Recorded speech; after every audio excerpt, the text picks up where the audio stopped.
Triangle, triangle, triangle. Vous êtes bien sur Triangle, l'émission qui explore l'invisible, l'impensable, le tabou.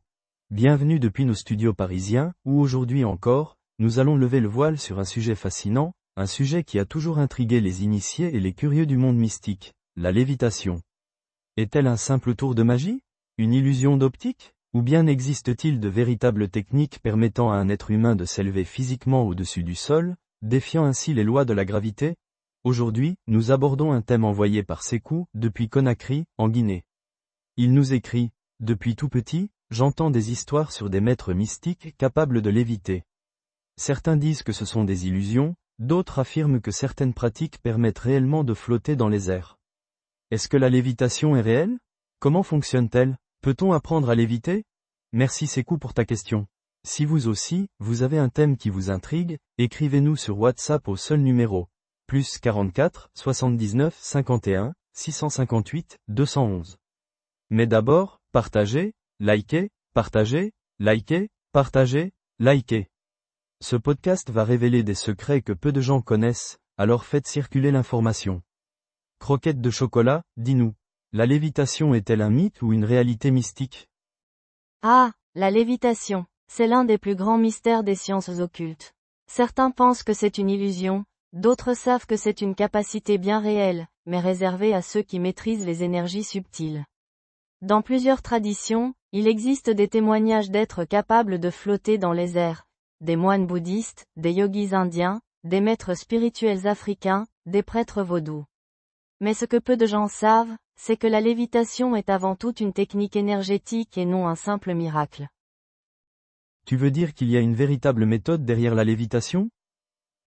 Exactement. Pour comprendre la lévitation, il faut comprendre les lois énergétiques du corps humain. Le corps est entouré d'une aura, un champ énergétique qui peut être manipulé.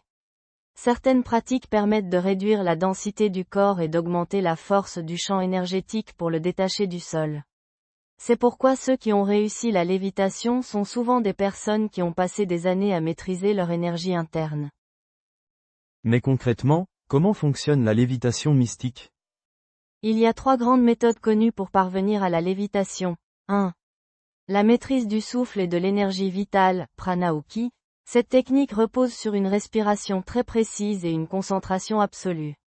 Certains moines bouddhistes méditent pendant des heures pour accumuler l'énergie dans leur centre vital, le hara, et utiliser cette force pour alléger leur corps. 2.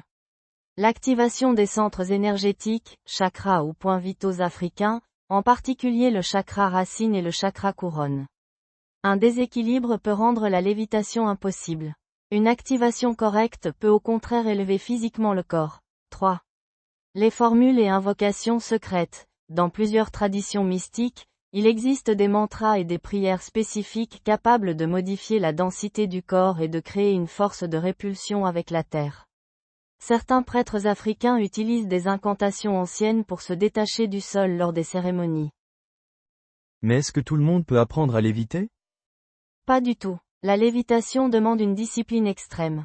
Ce n'est pas un simple tour de magie, ce n'est pas un truc qu'on apprend en quelques jours.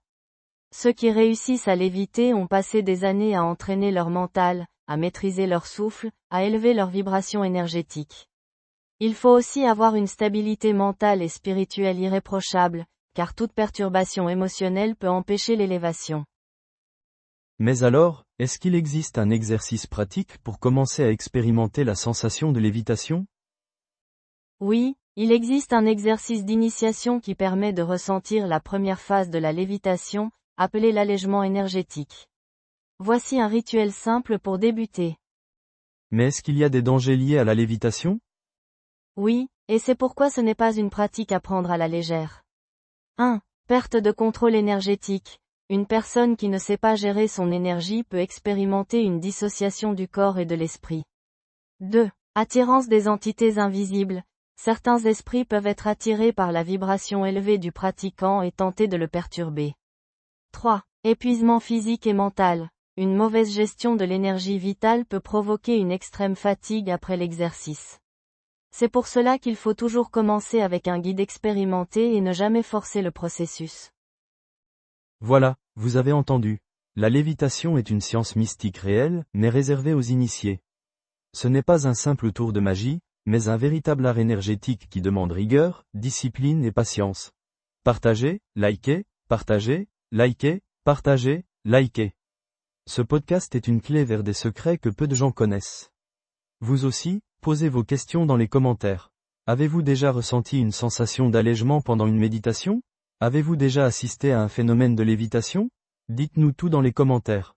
Et si vous avez une histoire étrange à raconter, un mystère à élucider, écrivez-nous sur WhatsApp au seul numéro, +44 79 51 650.